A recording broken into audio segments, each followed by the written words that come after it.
El despertar de la conciencia. Capítulo 4. El sueño.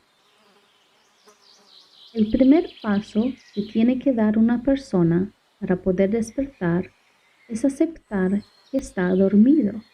Y no estamos hablando de despertar de un sueño físico, sino que nos estamos refiriendo al despertar de la conciencia.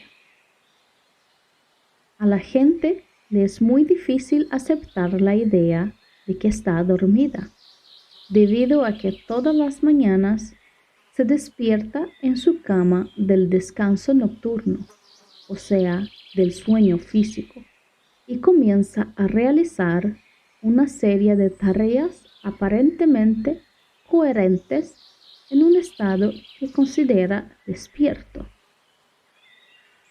Acá se presenta un problema con los términos que vamos a usar y con las acepciones que le vamos a dar a la palabra dormido. Es evidente que una persona al levantarse de la cama ha despertado el sueño del cuerpo físico, pero no sucede lo mismo a nivel psicológico. Generalmente, esa persona ha finalizado su descanso nocturno y a pesar de que el cuerpo físico ya no duerme y está despierto, a nivel psicológico la persona sigue durmiendo y sigue soñando. La gente trabaja dormida, soñando, maneja autos en las ciudades, dormida. Se casa dormida, forma una familia dormida, toma las decisiones más importantes de su vida dormida, soñando, se muere dormida y sin embargo casi todo el mundo cree que está despierto. Las personas normalmente no se recuerdan a sí mismas y durante el día se dedican a realizar una serie de tareas coherentes como levantarse de la cama, lavarse la cara y los dientes, afeitarse si es varón o peinarse si es una dama, vestirse, desayunar, ir a trabajar, pasar 8 horas en su trabajo realizando tareas propias del mismo, volver a su casa ya sea caminando, en auto, en bus, en tren, en metro, saludar a su familia, cenar, mirar un poco de televisión o sentarse en la computadora a navegar en internet, a veces tener sexo y un sinnúmero de acciones más. Por en todas ellas hay un común denominador, y es que la persona no se recuerda a sí misma, está olvidada de sí, y a pesar de realizar tareas coherentes, la conciencia está ausente. Por eso decimos que está dormida, y en el mejor de los casos se encuentra en el segundo estado de conciencia, mal llamado estado de vigilia, pero que de vigilia no tiene nada, sino que es una variante del estado de sueño. Es el sueño con el cuerpo físico despierto. En uno de sus libros, el Ibn Samael dice al respecto: el hombre que regresa a su casa después de haber recorrido toda la ciudad, es muy difícil que recuerde en forma minuciosa todos sus pensamientos, ideas, incidentes, cosas, etc. Al tratar de recordar, hallará grandes lagunas en su memoria que corresponden precisamente a los estados de sueño más profundo. Es sumamente difícil hacerle entender a un dormido que está dormido, porque normalmente las personas están absolutamente convencidas que están despiertas. Pero si realizamos un pequeño análisis lógico y nos hacemos las siguientes preguntas. ¿Por qué no recordamos nuestras conversaciones y nuestros actos del mes anterior, de la semana anterior y muchas veces del día anterior o del mismo día que acaba de pasar? ¿Por qué no recordamos qué fue lo que comimos ayer o hace 3 días o 8 días o 16 días antes? ¿Por qué esa incertidumbre? ¿Por qué los demás nos dicen algo y a veces es como si no hubiéramos escuchado a nuestro interlocutor? ¿Dónde estábamos? ¿Por qué a veces vamos a algún lugar y nos olvidamos del paraguas o el abrigo o cualquier objeto de uso personal? ¿Por qué muchas veces una persona va viajando en un bus o en el metro y se pasa de la estación en la que se tiene que bajar? ¿En qué iba pensando? ¿Por qué a veces salimos en el automóvil o de viaje y se nos olvidan los documentos personales? ¿Por qué razón algunas veces cuando una persona está cocinando o preparando su desayuno, se le vuelca la leche que puso a calentar o se le quema la comida en la cacerola o en el horno? ¿Por qué suceden esas cosas? ¿Por qué cuando alguien nos habla a veces damos vuelta la cara y no escuchamos lo que nos dice? ¿En qué mundo estamos sumergidos? ¿Por qué se nos olvidan algunas tareas específicas que tenemos para realizar en el día que comienza? ¿Por qué a veces una persona no cumple con su palabra dada? ¿Por qué a veces una persona no concurre a una cita previamente acordada? La explicación es sumamente sencilla y contundente. Todo eso pasa porque la conciencia no está presente, porque la persona se encuentra dormida, porque existe el olvido de sí y no el recuerdo de sí. Si la persona se recordara a sí misma, si no estuviera dormida y soñando, todo eso no pasaría, porque la conciencia es capaz de informarle a la persona en cada momento qué es lo correcto y qué debe hacer.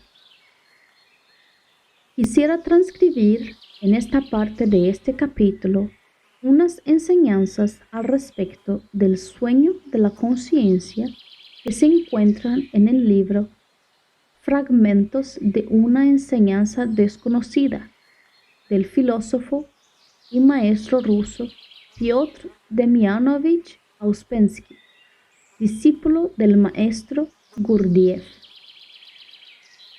Es asombroso cómo Ouspensky pudo escribir en este libro enseñanzas casi textuales, ya que utiliza comillas de su maestro, a pesar de que lo hizo años después de haberlas recibido.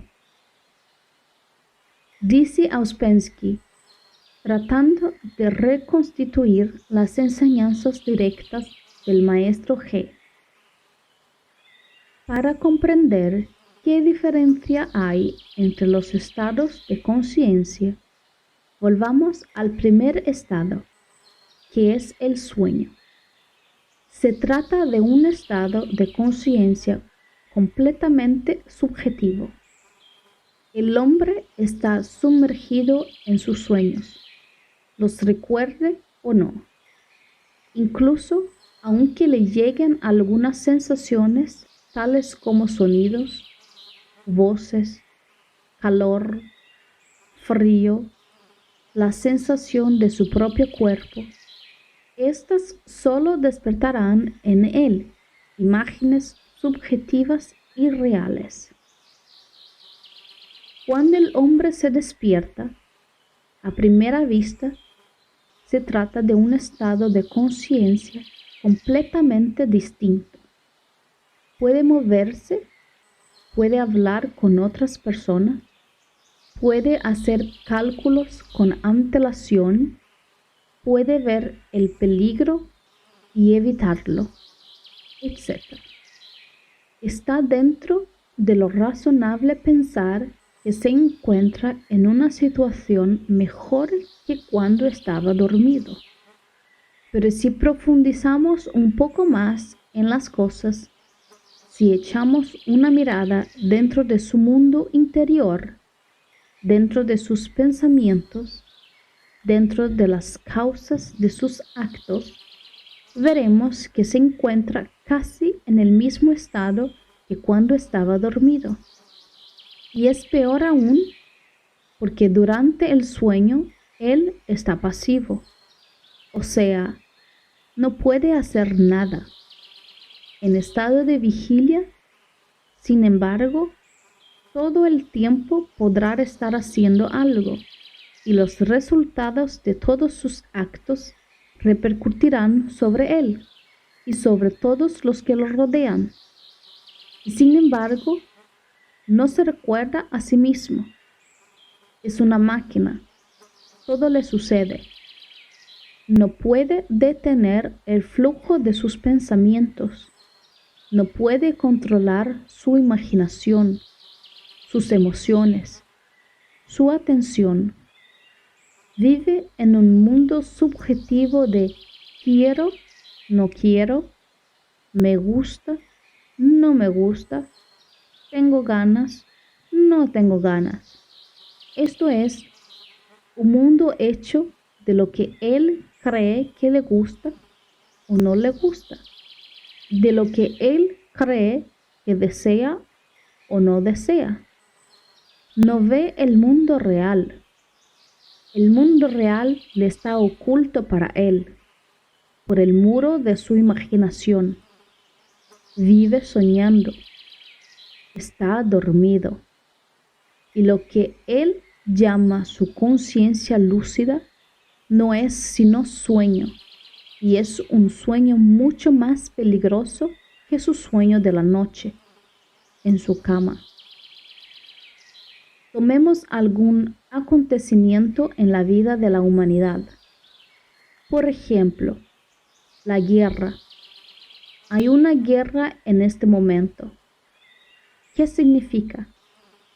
Significa que varios millones de personas que duermen están tratando de destruir a otros tantos millones de personas que también duermen. Por supuesto, no harían nada de eso si despertasen.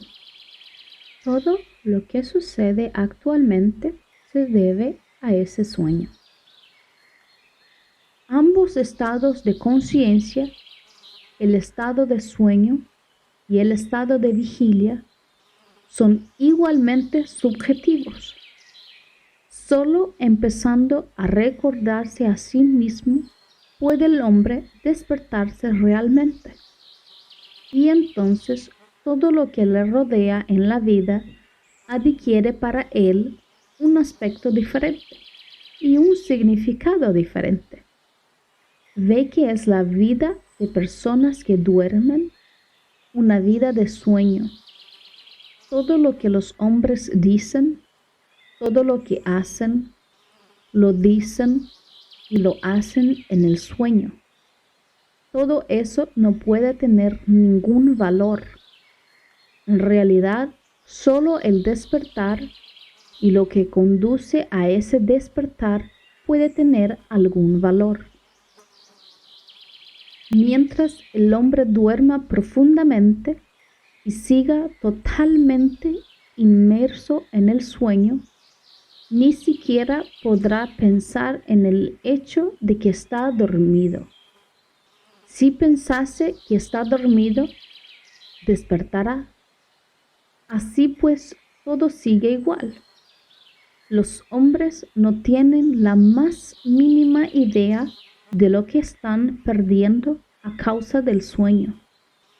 Como ya he dicho antes, organizado como está, o sea, siendo tal y como la naturaleza lo ha creado, el hombre puede devenir un ser consciente de sí, creado con este fin, nace para este fin, pero ha nacido entre personas dormidas y desde luego cae dormido entre ellas, en el preciso instante en que empieza a ser consciente de sí mismo.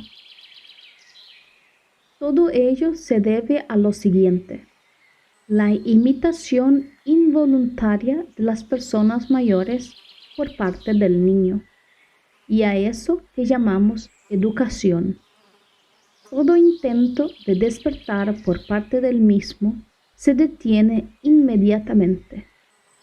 Es inevitable y hace falta realizar muchísimos esfuerzos y recibir mucha ayuda para despertar después, cuando ya se han acumulado miles de hábitos que impulsan al sueño. Las posibilidades del hombre son inmensas. No se puede concebir ni por asomo lo que el hombre es capaz de lograr, pero nada puede lograrse estando dormido. En la conciencia del hombre que duerme, sus ilusiones, sus sueños, se mezclan con la realidad. Vive en un mundo subjetivo y nunca puede escapar de él. Esta es la razón por la que nunca puede utilizar todas las facultades que posee y por la que siempre vive solo en una parte muy pequeña de sí mismo. El primer paso para despertar del sueño de la conciencia es darse cuenta y aceptar de que se está durmiendo. Cuando una persona acepta que está dormida, ha dado el primer paso para iniciar su autodespertar psicológico.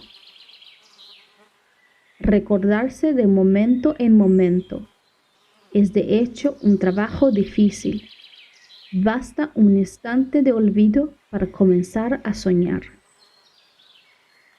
Este olvido de sí mismo, este no recordarse a sí mismo, es realmente la causa causorum de toda la ignorancia humana. Se hace necesario entonces analizar en este capítulo cuál es el mecanismo que se sucede en nuestra psicología para que la conciencia se duerma, es decir, cuál es el mecanismo que lleva al sueño psicológico. Identificación, fascinación, sueño. Nos dice el Bem Samael Aun Weor que quien quiera despertar la conciencia debe comenzar por comprender los tres procesos subconscientes llamados identificación, fascinación y sueño. Identificarse, como la palabra lo dice, es igualarse a algo. Y en la vida cotidiana de las personas sucede un fenómeno psicológico a través del cual casi todo el mundo está casi permanentemente identificándose con algo, que puede ser, por ejemplo, un pensamiento que pasó por la mente en un momento y luego siguen una serie de pensamientos que a través de las asociaciones psicológicas van sucediéndose y tomando vida como si fuera una película. El resultado es que la persona termina pensando en una cosa totalmente diferente al pensamiento inicial. Eso se sucede a partir del momento en que la persona no se recuerda a sí misma, cae en el olvido de sí y se identifica con algo que llamó su atención en determinado momento. Veamos un ejemplo práctico. José María se olvida de sí mismo y mientras está trabajando en su oficina, se le cruza por la mente el pensamiento de una torta con dulce de leche que comió la semana pasada. Se identifica con ese pensamiento, se olvida de sí mismo, ya no recuerda quién es, no recuerda su cuerpo y comienza a asociar pensamientos al pensamiento inicial, convirtiéndose en el director de una nueva película imaginaria en su mente. Del dulce de leche pasa a la receta para hacer lo que le dio su amiga de infancia, Dolores. Comienza a pensar cuando iba con su amiga Dolores a la escuela primaria a recibir su educación. Allí recuerda la túnica blanca con el moño azul que usaba para ir a la escuela. La escuela le trae a la memoria el vecindario de hace muchos años atrás en su pueblo natal. Su pueblo natal le recuerda su país de nacimiento. Su país le recuerda la buena situación económica y la bonanza de hace 30 años atrás. Eso lo asocia con la crisis económica mundial actual, con el valor del dólar, el precio del oro y del petróleo en el mercado internacional. Y todo eso puede seguir indefinidamente por todo el día, todos los días. Comenzó con una torta con dulce de leche y finalizó con el dólar y la crisis económica mundial.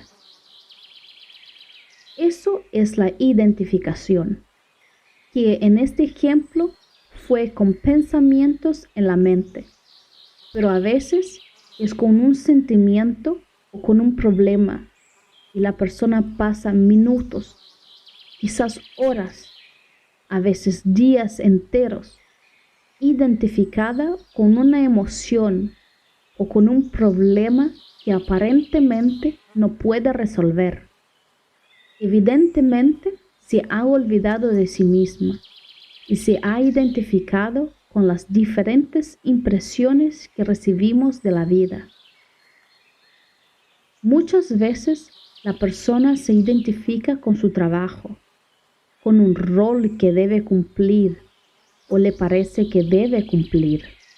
A veces se identifica con problemas económicos, familiares, sociales, de salud o de variadísimos tipos a través de las diferentes situaciones de la vida.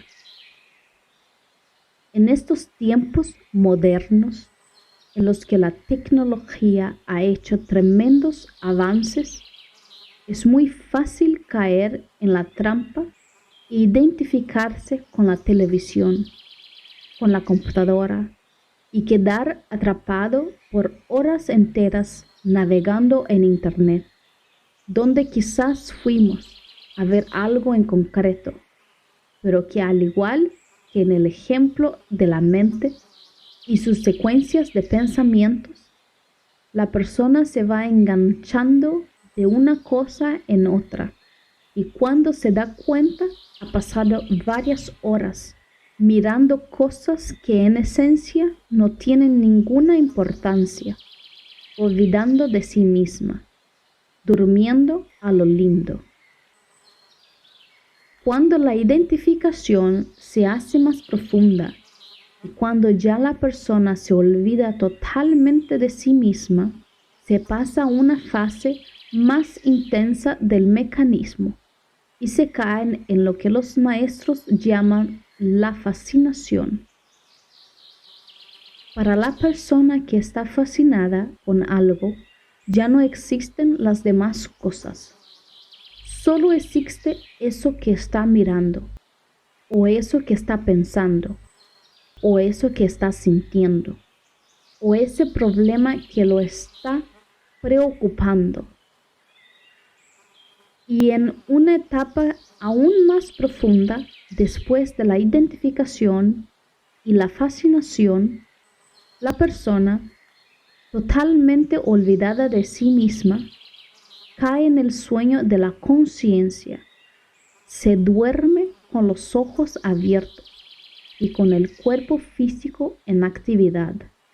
Continúa haciendo todo tipo de tareas, aparentemente coherentes, pero soñando de lo lindo, y se convierte en un espectador inconsciente de su propio cine mental, donde a cada momento se proyectan todo tipo de películas subjetivas.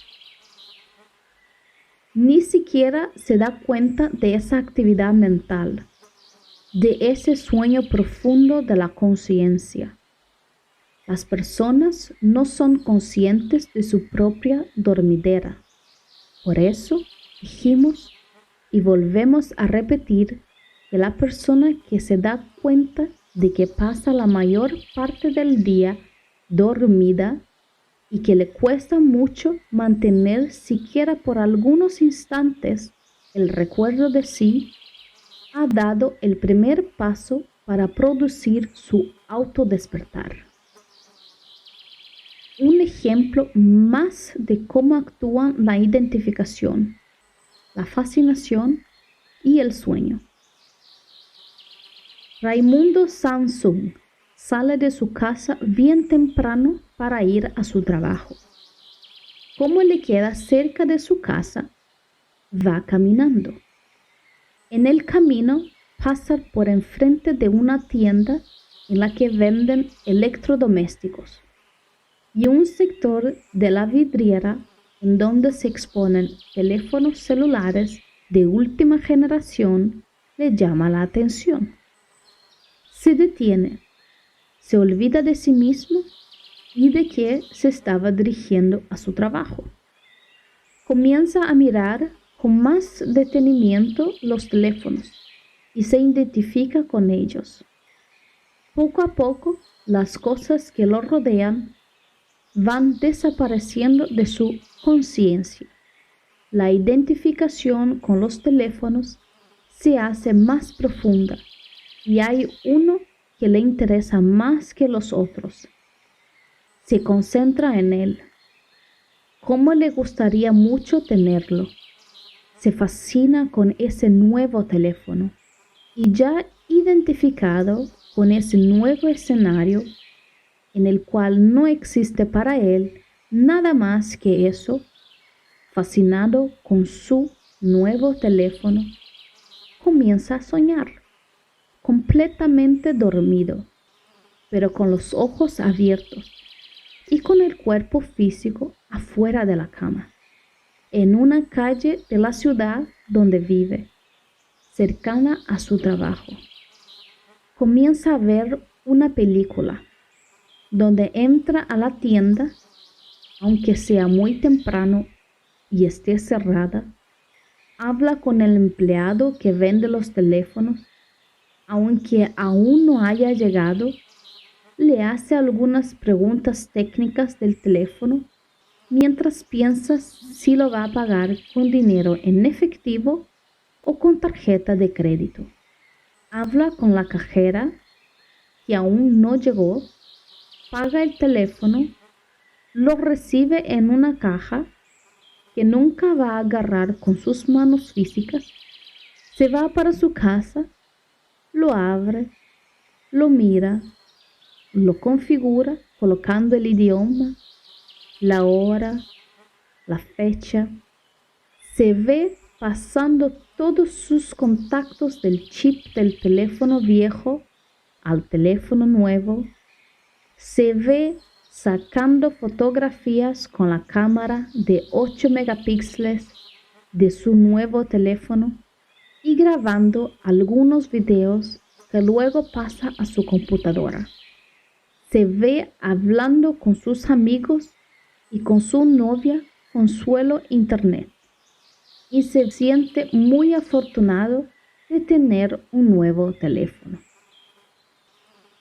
De repente tiene un chispazo infinitesimal de conciencia y se da cuenta de que tiene que entrar a trabajar y que se le hace tarde.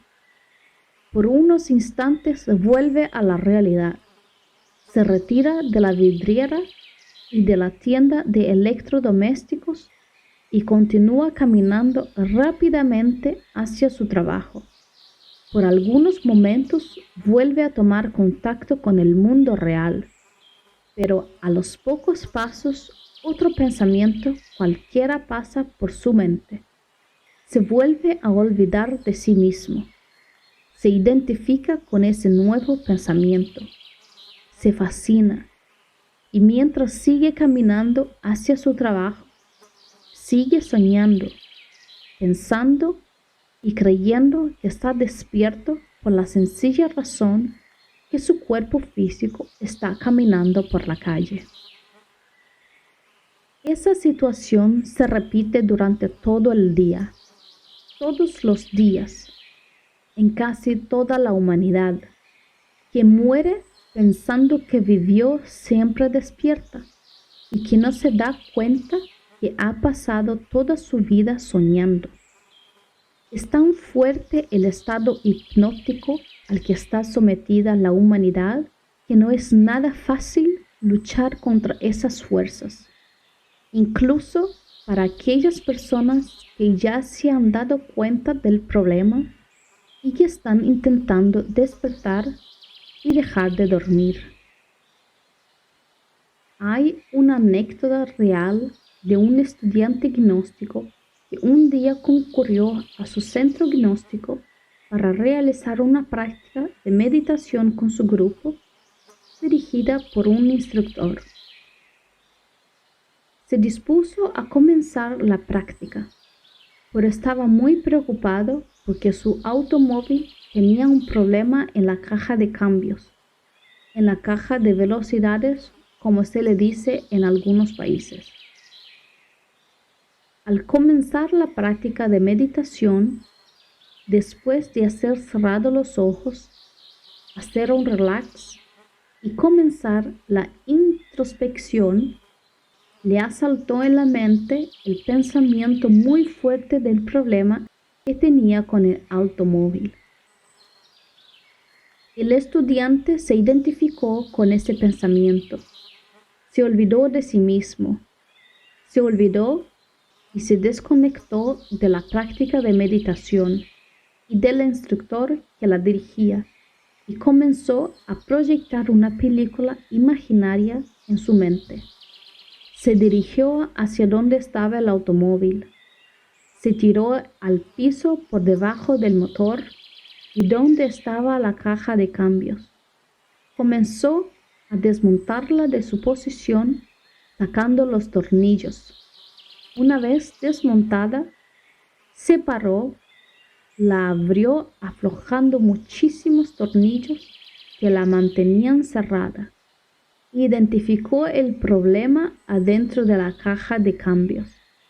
Lo reparó, volvió a cerrarla, la volvió a colocar en su lugar en el automóvil y cuando escuchó las palabras del instructor que decía: "Vamos finalizando la práctica de meditación", se dio cuenta que había permanecido durante toda la práctica no solo identificado, sino que fascinado y totalmente dormido, reparando su automóvil. Sonámbulo, zombie. Estas enseñanzas sobre la identificación, la fascinación y el sueño han sido entregadas por nuestros maestros hace algunas décadas, en el siglo pasado, pero con el paso del tiempo, la situación de nuestro planeta se ha ido agravando. Es mucho más densa a nivel psicológico. Ha cambiado y se ha vuelto mucho más grave o mucho más pesada, por decirlo de alguna manera.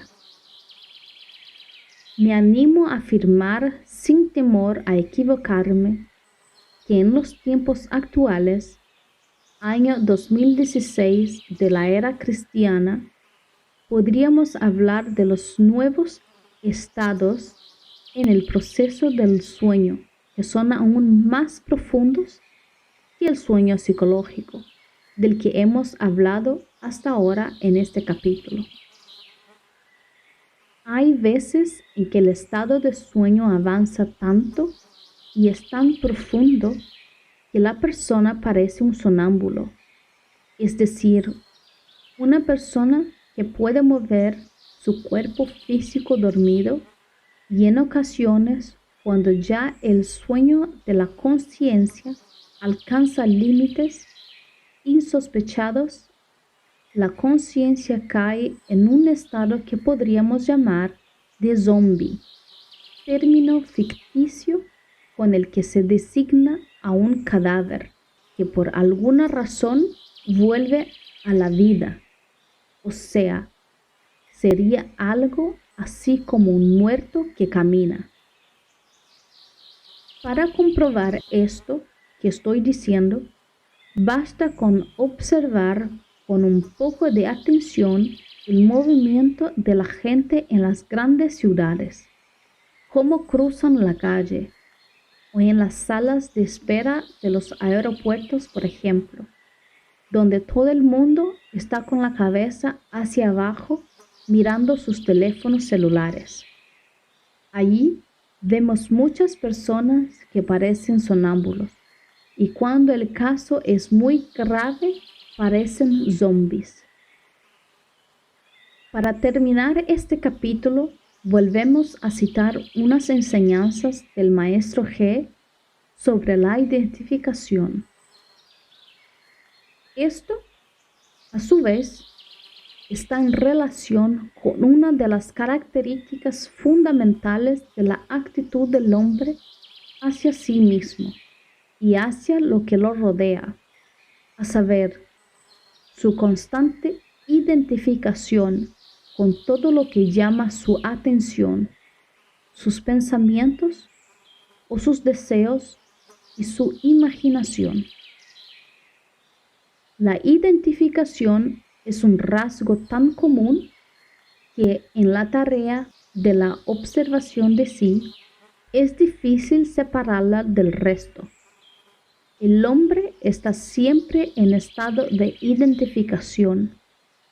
Solo cambia el objeto de su identificación.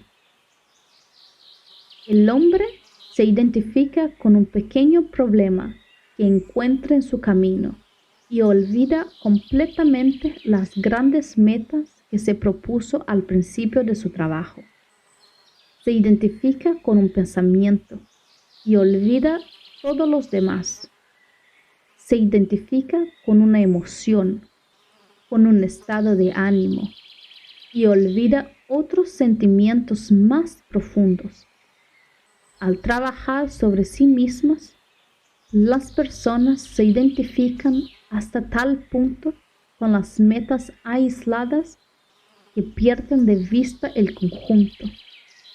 Para ellas, los 2 o 3 árboles más cercanos llegan a representar todo el bosque. La identificación es nuestro más terrible enemigo porque penetra por todas partes. En el mismo momento en que creemos luchar contra ella, seguimos siendo víctimas de su engaño. Y si no es tan difícil liberarnos de la identificación, es porque nos identificamos más fácilmente con las cosas que más nos interesan, a las que damos nuestro tiempo, nuestro trabajo y nuestra atención. Para liberarse de la identificación, el hombre debe entonces estar constantemente en guardia y ser despiadado consigo mismo. Es decir, que no debe tener miedo de desenmascarar todas sus formas sutiles y escondidas. Es indispensable ver y estudiar la identificación a fin de descubrirla en nosotros mismos hasta sus raíces más profundas. Pero la dificultad de la lucha contra la identificación se acrecienta aún más por el hecho de que cuando la gente la nota, la mira como una cualidad excelente y le concede los nombres de entusiasmo, celo, pasión, espontaneidad, inspiración, etc. Consideran que realmente no pueden hacer un buen trabajo en cualquier terreno sino en estado de identificación. En realidad, esto es una ilusión. En tal estado, el hombre no puede hacer nada sensato. Y si la gente pudiera ver lo que significa el estado de identificación, cambiaría de opinión. El hombre identificado no es más que una cosa, un trozo de carne. Pierde hasta la poca semejanza que tenía con un ser humano. En el Oriente, donde se fuma el hashish y otras drogas, a menudo sucede que un hombre se identifica con su pipa, hasta el punto de considerarse a sí mismo como una pipa. Esto no es un chiste, sino un hecho. Se torna efectivamente una pipa. Esto es la identificación. Pero para llegar a esto, no son necesarios en lo más mínimo el hashish o el opio. Miren a la gente en las tiendas, los teatros o restaurantes. Vean cómo se identifican con las palabras cuando discuten o tratan de probar algo, sobre todo algo que no conocen. No son más que deseo, avidez o palabras. De ellos mismos no queda nada. La identificación es el principal obstáculo para el recuerdo de sí. Un hombre que se identifica es incapaz de recordarse a sí mismo. Para poder recordarse a sí mismo, primero es necesario no identificarse. Pero para aprender a no identificarse, ante todo el hombre debe no identificarse consigo mismo, no llamarse a sí mismo yo, siempre y en todas las ocasiones. Debe recordarse que hay dos en él, que hay él mismo, es decir, yo en él, y el otro con el cual debe luchar y al que debe vencer si quiere alcanzar cualquier cosa. Mientras un hombre se identifique, o sea, susceptible de identificarse, es esclavo de todo lo que puede sucederle. La libertad significa ante todo liberarse de la identificación.